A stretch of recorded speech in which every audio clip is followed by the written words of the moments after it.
الحمد للہ رب العالمین والعاقبۃ للمتقین والصلاة والسلام علی رسولہ الانبیاء والمرسلین اما بعد فاعوذ باللہ من الشیطان الرجیم بسم اللہ الرحمن الرحیم وذروا ظاہر الاثم وباطنہ۔ سورہ انعام کی سورہ انعام کی 120ویں آیت ہے جس کا بیان چل رہا ہے، جس میں اللہ سبحانہ وتعالیٰ فرما رہے ہیں مفہوم یہ ہے کہ ظاہری گناہ بھی چھوڑ دو اور باطنی گناہ بھی۔ اور ہم نے پچھلی دفعہ اس پہ بات کی تھی کہ اس کا لغوی ترجمہ یوں بھی بنتا ہے کہ ظاہری گناہ اور اس کا جو باطن ہے دونوں کو چھوڑ دو، یعنی ظاہری گناہ جس وجہ سے ہو رہا ہے اس وجہ کو بھی ترک کرنا ہوگا۔ تو ہم نے پچھلی دفعہ تو حب المال یعنی مال کی محبت کے حوالے سے بات کی تھی۔ اس دفعہ دل کی ایک اور بیماری ہے جو بزدلی ہے، اور بزدلی بھی ایسی بیماری ہے جو اصل میں تو دل کے اندر ہوتی ہے، لیکن اس کا اظہار مختلف طریقوں سے ہوتا ہے۔ اور آج اگر ہمارے معاشرے میں دیکھیں تو مسلمان معاشرہ بزدلی کا شکار ہے، اور بہت بری طرح بزدلی کا شکار ہے، اور اس کا اظہار بہت سے طریقوں سے ہوتا ہے جو ہم جب ان کو سمجھیں گے کہ یہ ہم ایسا ہمارا رویہ اس طرح کیوں ہوتا ہے تو پھر پتہ چلے گا اس کی وجہ بزدلی ہے۔ تو اپنے رویے کو بھی تبدیل کرنا ضروری ہے اور اس بیماری کو بھی پہچاننا ضروری ہے جس کی وجہ سے یہ رویہ ہو رہا ہے۔ تو اب ہم بزدل کیوں ہوتے ہیں؟ بزدل اس لیے ہوتے ہیں کہ ایمان ہمارے دلوں میں پوری طرح آیا نہیں ہے۔ جب ایمان ہمارے دلوں میں پوری طرح آ جائے گا، ایمان مضبوط ہو جائے گا، تو پھر ہمیں اللہ سبحانہ وتعالیٰ کے ڈر کے علاوہ کسی اور کا ڈر نہیں ہوگا۔ ہم اللہ اور اللہ کے نبی صلی اللہ علیہ وسلم کی بات ماننے میں فخر محسوس کریں گے، نہ کہ شرم محسوس کریں گے۔ ہم بہت خوشی کے ساتھ اللہ سبحانہ وتعالیٰ کے حکم پر لبیک کہیں گے۔ ایسا نہیں ہوگا جیسا آج کے دور میں ہو رہا ہے کہ مسلمان شرمندہ ہوتا ہے کہ میں مسلمان ہوں۔ اور اس کا اظہار کیسے ہوتا ہے کہ اگر کوئی ایسا وقت آ گیا جب کہ قربانی کی ضرورت ہے، چاہے وقت کی قربانی دینی ہے، جان کی قربانی دینی ہے، مال کی قربانی دینی ہے، تو مسلمان پیچھے کھڑا ہوتا ہے، آگے نہیں کھڑا ہوتا۔ اور اس کو یہ ہوتا ہے کہ اگر یہ میں نے کر دیا تو یہ نہ ہو جائے، کہیں میری زندگی نہ چلی جائے۔ کبھی مستقبل کا خوف ہوتا ہے، کبھی کوئی خوف ہوتا ہے، تو ان سب کی وجہ سے وہ قربانی دینے سے پیچھے رہتا ہے۔ بڑے مقاصد کے لیے تو دستیاب نہیں ہوتا۔ ہاں، دنیا کی زندگی اس کی اچھی ہو جائے، دنیا میں اس کا اسٹیٹس بن جائے، اس کے پاس مال جمع ہو جائے، اس کے بچے جو ہے وہ انگریزی اسکولوں میں انگریزی پڑھائی حاصل کریں، اس کے بچے جو ہیں پھر وہ امریکہ چلے جائیں اور آسٹریلیا چلے جائیں اور جرمنی چلے جائیں، لیکن جہاں مسلمانوں کو ضرورت ہے وہاں نہ وہ خود حاضر ہے نہ اس کی اولاد حاضر ہے، بس دنیا دنیا دنیا۔ تو ایک بہاؤ کے ساتھ زندگی گزار رہے ہیں، بہاؤ کے خلاف چلنے کی ہمت ہی نہیں ہے، اور بزدلی کا شکار ہیں۔ اسی طرح جس چیز کا عقلی طور پر دفاع کرنا مشکل ہے اس کا انکار کر دیں گے۔ کچھ ایسے بھی لوگ ہوتے ہیں جو مثال کے طور پر حضرت عیسیٰ علیہ السلام کی واپسی یا ان کا اٹھایا جانا اس کا انکار کر دیتے ہیں، یا جیسے حضرت عائشہ رضی اللہ عنہ کا نکاح اتنی کم عمر میں کیسے ہو گیا، تو اس کا بھی انکار کر دیتے ہیں اور شرمندگی محسوس کرتے ہیں ایسی باتوں کو ماننے میں، حالانکہ ان سب باتوں کا دفاع بھی کیا جا سکتا ہے۔ اور اگر ایمان مضبوط ہوگا تو پھر سمعنا و اطعنا والا اس کا رویہ ہوگا کہ ہم نے سنا اور ہم نے اطاعت کی۔ اسی طرح کبھی کوئی تہوار آ گیا یا کوئی ایسا موقع آ گیا، شادی کا موقع آ گیا جس میں جو غیر مسلم رسم و رواج ہیں، غیروں کے رسم و رواج ہیں، ان پر عمل کرنے سے انکار کرنے کی ہمت نہیں ہوتی کہ بھئی وہ لوگ کیا کہیں گے۔ یہ لوگ کیا کہیں گے جو ہے اس نے بہت مسلمان کو آج کل بزدل بنایا ہوا ہے کہ لوگ کیا کہیں گے۔ لہٰذا شادیاں بھی غیروں کے طریقے پر ہوں گی، اس میں گناہوں کا بھی خوب پرچار ہوگا، اور اگر کوئی سمجھانے کی کوشش کرے تو پھر وہ ماننے کو بھی تیار نہیں ہوتے.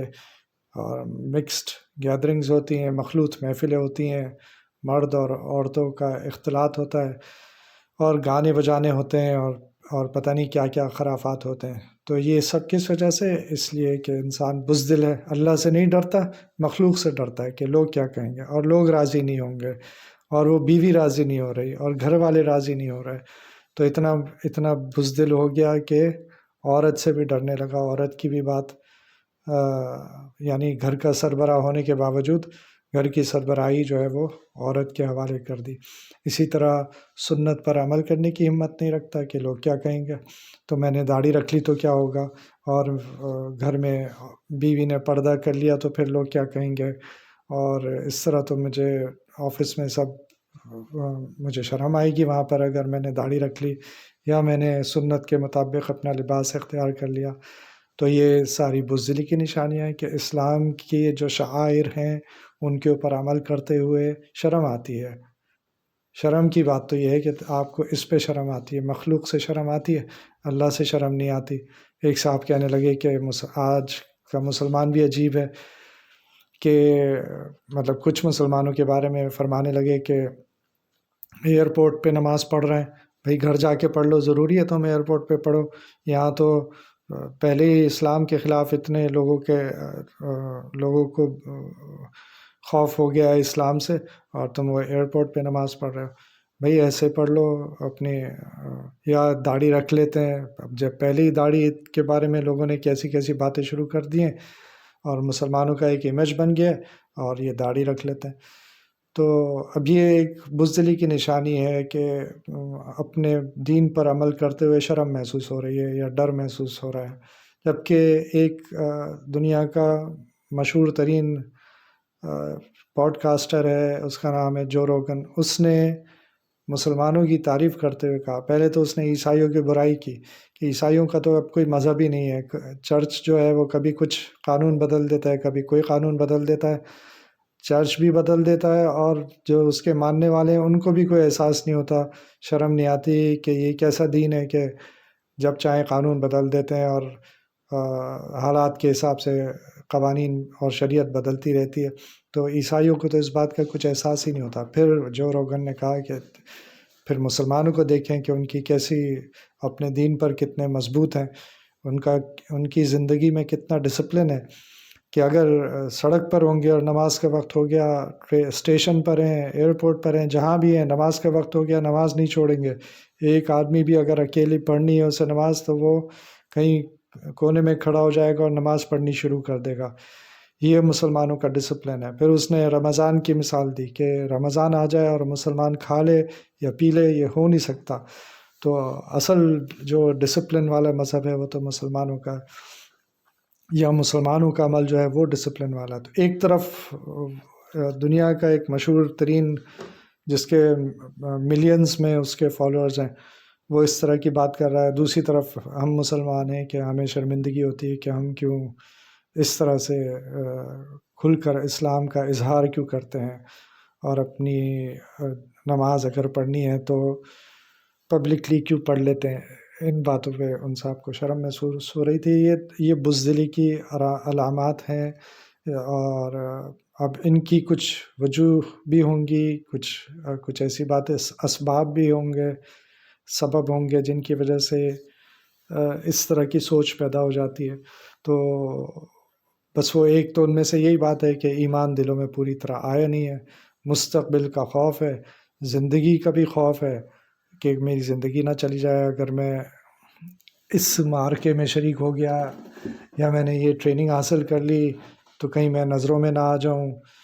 اور اسی طرح دولت جانے کا خوف، رتبے کے جانے کا خوف، سٹیٹس کا خوف کہ میری معاشرے میں کہیں ایسا نہ ہو لوگ مجھے ریجیکٹ کر دیں، لوگ کیا کہیں گے اگر میں نے یہ سب کر لیا. تو یہ ساری چیزیں دل میں ہوتی ہیں، یہ ساری بیماریاں دل میں ہوتی ہیں. اس کا اظہار پھر یہ ہوتا ہے کہ ہمیں اپنے دین پر عمل کرنے میں مشکل ہو جاتی ہے. اور اس میں سب سے بڑی وجہ یہ ہوتی ہے کہ جو لوگ جیسی صحبت میں رہتے ہیں پھر وہ ویسے ہی بن جاتے ہیں. جو بہادر آدمی ہوگا وہ بہادروں کی صحبت میں رہ کر بہادر بن جاتا ہے، شجاعت والا مسلمان بن جاتا ہے.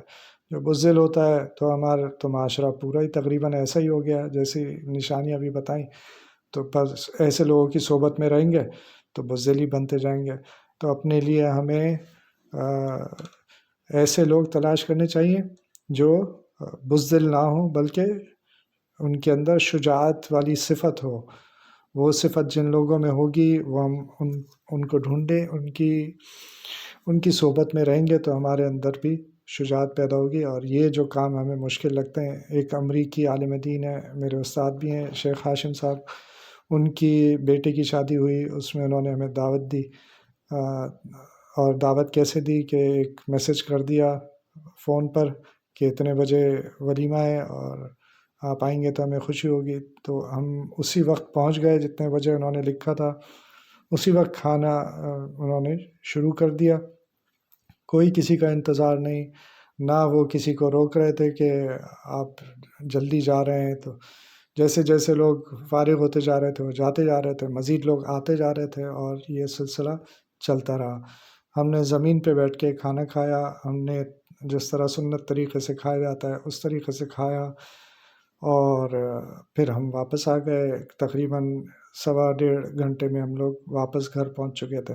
میں نے بعد میں ان کا شکریہ ادا کیا کہ آپ نے اتنے اچھے طریقے سے سنت طریقے سے سارا انتظام کیا، ہمارے لیے بھی آسانی ہوئی، آپ کے لیے بھی آسانی ہوئی.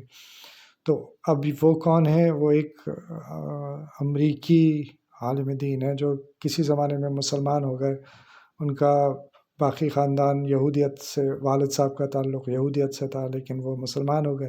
تو اب ان کے لیے یہ سب چیزوں کی کوئی اہمیت نہیں رہی، دکھاوے کا، معاشرے، حالانکہ وہ بڑے خاندان سے ہیں، لیکن ان سب چیزوں کی ان کے لیے کوئی اہمیت نہیں رہی کہ معاشرہ کیا کہے گا اور لوگ کیا کہیں گے اور ایسے کرنا چاہیے اور ویسے کرنا چاہیے. لوگ بھی تو ایسے کرتے ہیں، ہم کیوں ایسے کر رہے ہیں؟ دنیا اور دین کو ساتھ لے کے چلنا پڑتا ہے. یہ ساری باتیں جو ہے نا، یہ بزدل لوگوں کی باتیں ہوتی ہیں. اللہ کے نبی صلی اللہ علیہ وسلم نے ہمیں ایک دعا بھی سکھائی ہے، اللہم انی اعوذ بک من الکسل والحرم والجبن والبخل وفتنة الدجال وعذاب القبر. اے اللہ، میں کاہلی، شدید بڑھاپے، بزدلی، بخل، فتنہ دجال اور عذاب قبر سے آپ کی پناہ حاصل کرتا ہوں. اللہ تعالی ہم سب کو بزدلی سے بچنے کی توفیق عطا فرمائے. وآخر دعوانا ان الحمد للہ رب العالمین.